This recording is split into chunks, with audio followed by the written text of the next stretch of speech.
18-9 overall, 5-4 against the Braves since the All-Star break. That is what every single rational, logical Met fan has to tell their panicking counterpart right now, who are in an absolute craze over the team going 4-6 over their hardest 10-game road trip of the season. The other thing you can point out is they went 4-6 during the hardest 10-game road trip of the season. I don't get what people expect this team to be and do every single time out. Do you think that baseball works like when you're better and you're at home, you sweep every series and you beat every team you're better than, and even on the road, you still win the series? The best teams in baseball win 2 out of 3 games. Prorate that over a 162-game season, you're looking at 108-54. That is a record that usually the best team in the league doesn't hit every single year.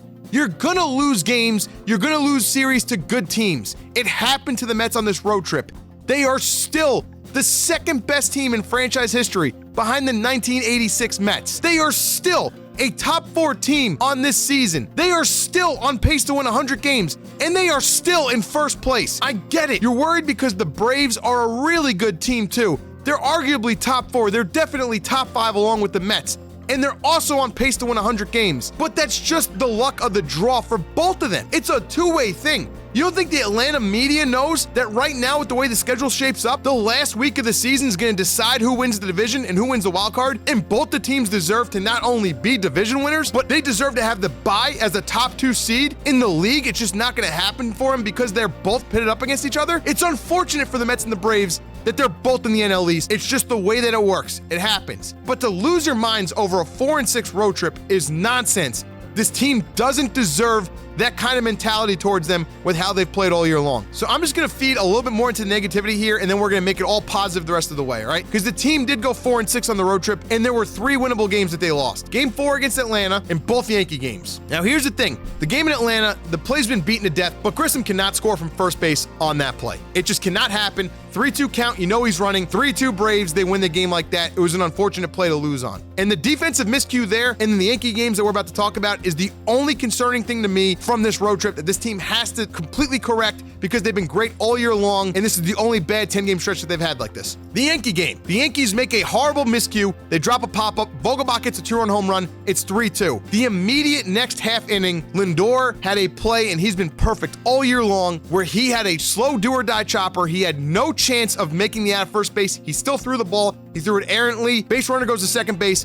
He scores 4-2, game's over. That cannot happen. I totally understand that this team is mentally and physically exhausted, especially after the comeback in Philly, but everyone is tired at this point in the year, and everyone is going to be exhausted in the playoffs. The mental edge the Mets have is what makes them special. They have to maintain that. Throws like Lindor made, the play that Nimmo made, and then the missed pop-up that Pete had. Those are 3 defensive miscues by the Mets that they have not been doing all year long, and they cannot afford to do the rest of the way if they want to win the division and have a chance at winning the World Series. Now, the positives here. Had a 4-4 road trip when you think about it, in the games that they had a chance to win. Because the first 2 games, starting pitchers Walker and Carrasco getting hurt after 2 and having to come out made it impossible for them to win against the Braves. So in winnable games on this road trip, 4-4. The other thing, the reason why they were mentally shot for the Yankee game is because they absolutely blew their entire energy load in the game where they had a massive comeback against the Phillies, where there were 3 times in that game with a rookie pitcher on the hill, with a guy that was working at a bank 14 months ago, replacing him as the second pitcher in the game, that they could have folded, they could have said on to the next one. Instead, they battled, and they pulled out a 10-9 win. 2 massive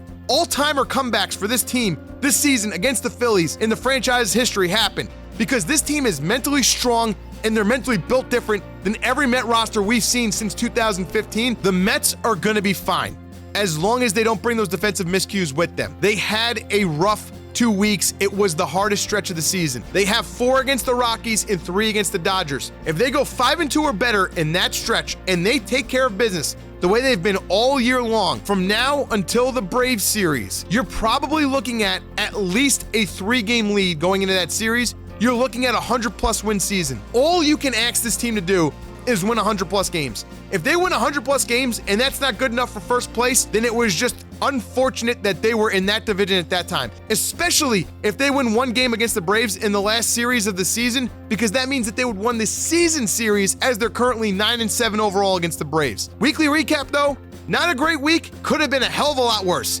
In years past, any other rendition of the Mets, 2-8, at best instead of 4-6 with what they did. So they did a really good job of having a bad road trip not turn into a disaster.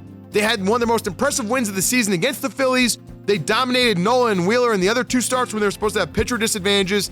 And they had a rally just come up short where they were down to their last strike 4 times in a row against the Yankees. The team has a never say die mentality. They've been really good defensively and mentally strong for 98% of the games they've played this year. They just got to get back on track. No more defensive miscues the rest of the way. Get healthy again, and they are fine. As long as they keep handling business, I think they still win the division. They're going to be the 2 seed or the 4 seed, and they have as good of odds as anyone else to win the World Series. That's all you can ask for. This has been a great year. They just got to keep doing what they've been doing. And if this is the worst stretch of the season, it's a great season, and they will be fine the rest of the way. And that does it for this Mets weekly recap. We're going to be doing one every single week the rest of the season. So if you enjoyed it, make sure you hit the like button and the sub button. I'll catch you guys in the next one.